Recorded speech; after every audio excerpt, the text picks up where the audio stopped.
जय श्री राम सभी को। तो आइए अब आगे की कथा का शुभारंभ करते हैं। ओम श्री गणेशाय नमः। देवताओं ने कामदेव से अपनी सारी विपत्ति कही। सुनकर कामदेव ने मन में विचार किया और हंसकर देवताओं से यूं कहा कि शिवजी के साथ विरोध करने में मेरी कुशल नहीं है, तथापि मैं तुम्हारा काम तो करूंगा, क्योंकि वेद दूसरों के उपकार को परम धर्म कहते हैं। जो दूसरों के हित के लिए शरीर त्याग देता है, संत सदा उनकी बुराई करते हैं।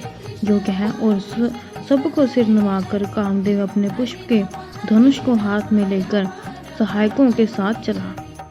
चलते समय कामदेव ने हृदय में ऐसा विचार किया कि शिवजी के साथ विरोध करने में मेरा मरण निश्चित है। तब उसने अपना प्रभाव फैलाया, समस्त संसार को अपने वश में कर लिया। जिस समय उस मछली के चिन्ह की ध्वजा वाले कामदेव ने कोप किया, उस समय क्षण भर में ही वेदों की सारी मर्यादा मिट गई। ब्रह्मचर्या, नियम, नाना प्रकार के संयम, धीरज, धर्म, ज्ञान, विज्ञान, सदाचार, जप, योग, वैराग्य आदि विवेक की सारी सेना डरकर भाग गई। विवेक अपने सहायकों सहित भाग गया। उसके योद्धा रणभूमि से पीठ दिखा गए। उस समय वे सब दंग रूपी पर्वत की कंदराओं में जा छिपे। सारे जगत में खलबली मच गई। हे विधाता, अब क्या होने वाला है? हमारी रक्षा कौन करेगा? ऐसा दो सिर वाला कौन है जिसके लिए रति के पिता कामदेव ने कोप करके हाथ में धनुष बाण उठाया है? जगत में स्त्री पुरुष संज्ञा वाले जितने चर अचर प्राणी थे, वे सब अपनी अपनी मर्यादा छोड़कर काम के वश में हो गए। सबके हृदय में काम की इच्छा हो गई। लताओं को देखकर वृक्षों की डालियां झुकने लगी। नदियां उमड़ उमड़ कर समुद्र की ओर दौड़ी और ताल तलैया भी आपस में संगम करने लगी। जब जड़ की यह दशा कही गई, तब चेतन जीवों की करनी कौन सह सकता है? आकाश, जल और पृथ्वी पर विचरने वाले सारे पशु पक्षी समय भुलाकर काम के वश में हो गए। सब लोग कामानंद होकर व्याकुल हो चकवा चकवी रात दिन नहीं देखते। देव, दैत्य, मनुष्य, किन्नर, सर्प, प्रेत, पिशाच, भूत, बेताल ये तो सदा ही काम के गुलाम है। यह समझकर मैंने इनकी दशा का वर्णन नहीं किया। सिद्ध, विरक्त, महामुनि और महान योगी भी काम के वश होकर योग रहित या स्त्री के विरही हो गए। जब योगीश्वर और तपस्वी भी काम के वश हो गए, तब पामर मनुष्यों की कौन कहे। जो समस्त चराचर जगत को ब्रह्मचर्य देखते थे, वे अब उसे स्त्री में देखने लगे। स्त्रियां सारे संसार को पुरुष में देखने लगी और पुरुष उसे स्त्री में देखने लगे। 2 घड़ी तक सारे ब्रह्मांड के अंदर कामदेव का रचा हुआ यह कौतुक रहा। किसी ने भी हृदय में धैर्य नहीं धारण किया। कामदेव ने सबके मन हर लिए। श्री रघुनाथ जी ने जिनकी रक्षा की, केवल वे ही उस समय बचे रहे। 2 घड़ी तक ऐसा तमाशा हुआ, जब तक कामदेव शिवजी के पास पहुंच गया। शिवजी को देखकर कामदेव डर गया। तब सारा संसार फिर जैसा था तैसा स्थिर हो गया।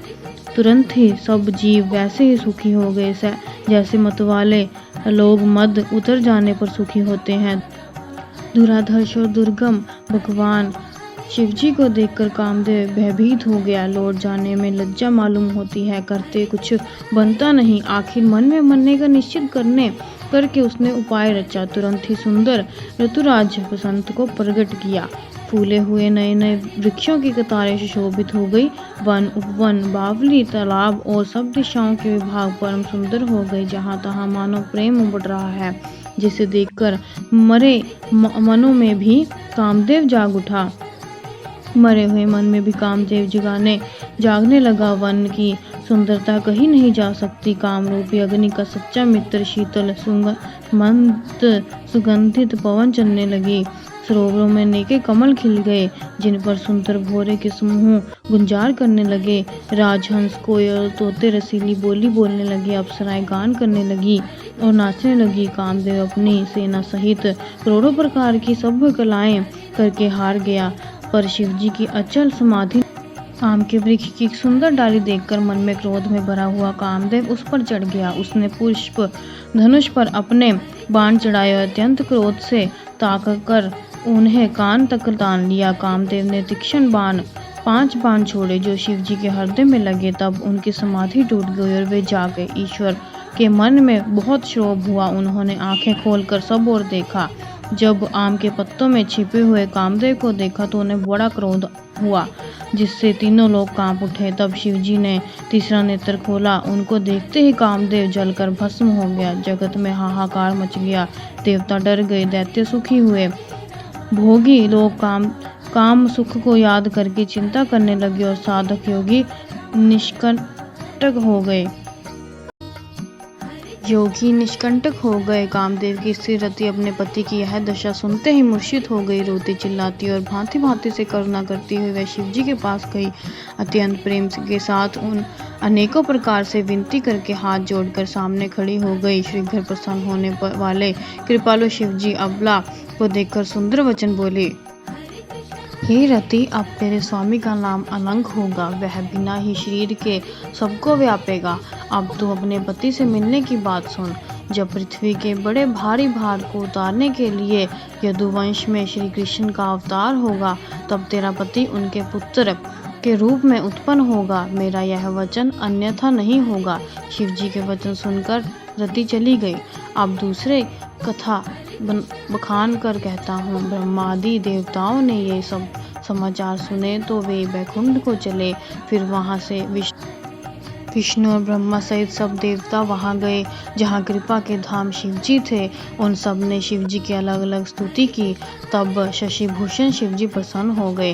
कृपा के समुद्र शिवजी बोले, हे देवताओं, कहिए आप किस लिए आए हैं। ब्रह्मा जी ने कहा, हे प्रभु, आप अंतर्यामी हैं, तथापि हे स्वामी, भक्तिवश मैं आपसे विनती करता हूँ। बोलो सियावर रामचंद्र की जय।